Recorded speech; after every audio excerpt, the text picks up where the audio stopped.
ดีสนามการแข่งขันทางน้ำเก็บของบ้านบ้านนี้เข้าสู่การแข่งขันด้วยในเกี่ยวที่สองในรอบคัดเลือกเวลาเจ้าพ่อคำสิงอำนาจเจ้าพ่อเข้าไปของลูกแม่น้ำโขงได้เรือดีเขาดังจากพี่น้องนักสนุกจู่ทำฝันพบกับมังกรไซเรือดีเขาดังจากนักบอลส่วนกองบัญชาการทหารพลสวัสดิ์จู่ทั้งวันออกจากจุดหมายมาประมาณ250 เมตร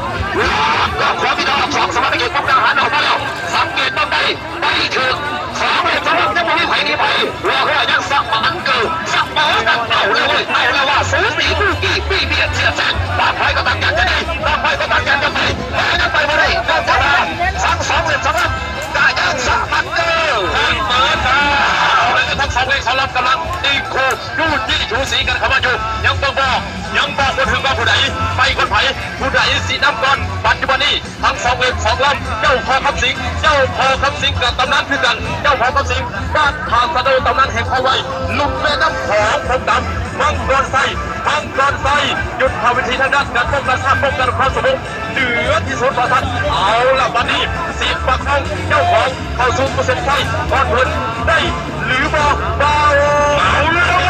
แล้วเจ้าพ่อคำสิงทางบ้านมาแล้วอยู่ทางฝั่งทางด้านนี้